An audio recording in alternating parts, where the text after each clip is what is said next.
Hi friends, இன்றைக்கி நல்ல டேஸ்டியான சிக்கன் கிரேவி தாங்க பார்க்க போகிறோம். இந்த மாதிரி ஒரு டைம் கிரேவி செஞ்சு பாருங்கள். இட்லி, தோசை, சாதம், சப்பாத்தி, பரோட்டா, நானோடெல்லாம் வச்சு சாப்பிட அட்டகாசமான டேஸ்ட்டில் இருக்குங்க. செய்யறதும் ரொம்ப ஈஸி. நல்ல டேஸ்டியான இந்த சிக்கன் கிரேவியை இப்போ எப்படி செய்யறதுன்னு பார்க்கலாங்க. பேனில் ஒரு டீஸ்பூன் ஆயில் சேர்த்துக்கலாங்க. இதுலேயே சின்னதாக 2 துண்டு பட்டை, 5 கிராம்பு, 2 ஏலக்காய் சேர்த்துக்கலாம். இதோடவே ஒரு டீஸ்பூன் சோம்பு, 1 டீஸ்பூன் அளவுக்கு ஜீரகம் சேர்த்துக்கலாம். ஜீரகம், சோம்பு நல்லா பொரிஞ்ச உடனேயே 3 பெரிய வெங்காயத்தை பொடியாக கட் பண்ணிவிட்டு ஆட் பண்ணிக்கிறேன். இதோடவே 1 டேபிள் ஸ்பூன் பூண்டு சேர்த்துக்கலாம். 2 இன்ச் அளவுக்கு இஞ்சியை சேர்த்துக்கலாங்க. பூண்டு இஞ்சியையும் சேர்த்துட்டு நல்லா வதக்கி விட்டுக்கலாங்க. வெங்காயம் நல்லா கண்ணாடி மாதிரி வதங்கி வரணும், அந்த அளவுக்கு வதக்கி எடுத்துக்கலாம். இப்போ பாருங்கள், வெங்காயம் நல்லா வதங்கிடுச்சு. இந்த டைமிங்கில் அரைக்கை அளவுக்கு மல்லித்தலை, அரைக்கை அளவுக்கு புதினா தலை சேர்த்துக்கிறேன். 5-6 முந்திரி பருப்பு சேர்த்துக்கலாங்க. மல்லி புதினா சேர்த்து நம்ம வதக்கிட்டு மசாலா அரைச்சி செய்யும்போது ரொம்பவே டேஸ்ட்டாக இருக்குங்க. அதனால் கண்டிப்பாக ஸ்கிப் பண்ணாமல் மல்லி புதினா இருந்துச்சுன்னா சேர்த்துக்கோங்க. மல்லி புதினாவையும் சேர்த்து நல்லா 1 நிமிஷம் போல் வதக்கி விட்டுட்டேன். இதோடவே 2 தக்காளி பழம் சேர்த்துக்கலாங்க. மீடியம் சைஸில் இருக்கிற மாதிரி 2 தக்காளி பழம் கட் பண்ணிவிட்டு சேர்த்துருக்கேன். அதையும் சேர்த்து நல்லா வதக்கி விட்டுக்கலாம். தக்காளியோட மேல் தோல் மட்டும் லைட்டாக சாஃப்ட் ஆகிற மாதிரி வதக்கி விட்டால் போதும். ரொம்பவும் நம்மளுக்கு குழஞ்சி வதங்கி வரணும்னு அவசியம் கிடையாது. இப்போ பாருங்கள், தக்காளி ஓரளவுக்கு சாஃப்டாக வெந்துருச்சு. இப்போது ஸ்டவ்லேருந்து இறக்கிட்டு நல்லா ஆறுனதுக்கப்புறமா மிக்சி ஜாருக்கு மாற்றிக்கலாம்.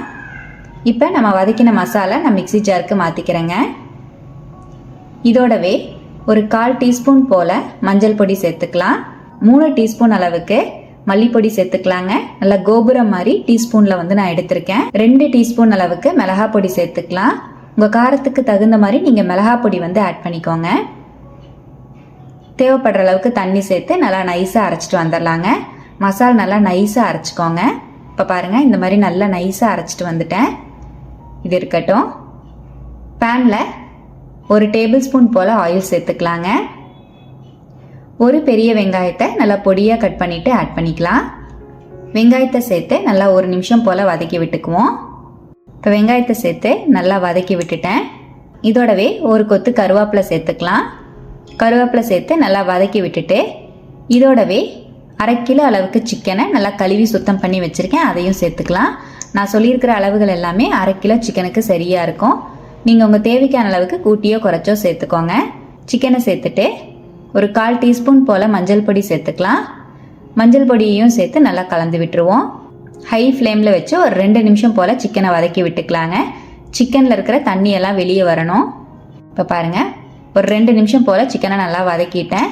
நல்லா சிக்கனில் இருக்கிற தண்ணியெல்லாம் வெளியே சிக்கன் நல்லா சாஃப்டாக ஆரம்பிச்சிருச்சு. மெதுவாக அப்படியே வதக்கி விட்டுக்குவோம். இப்போ சிக்கனில் இருக்கிற தண்ணியெல்லாம் நல்லா வெளியே வர ஆரம்பிச்சிருச்சுங்க. நல்லா கலந்து விட்டுட்டு இதோடவே நம்ம அரைச்சி வச்சிருக்கிற மசால் சேர்த்துக்கலாம். நம்ம அரைச்சி வச்சிருக்கிற மசாலையும் சேர்த்து நல்லா கலந்து விட்டுருவோம். நம்ம கிரேவிக்கு தேவையான அளவுக்கு தண்ணி சேர்த்துக்கலாங்க. ரொம்பவும் தண்ணி ஆட் பண்ணாமல் கொஞ்சமாக மட்டும் தண்ணி சேர்த்துக்கலாம். நான் மிக்சி ஜார் அலசி ஒரு 1/2 கப் போல் மட்டும் தண்ணி சேர்த்துக்கிறேன்.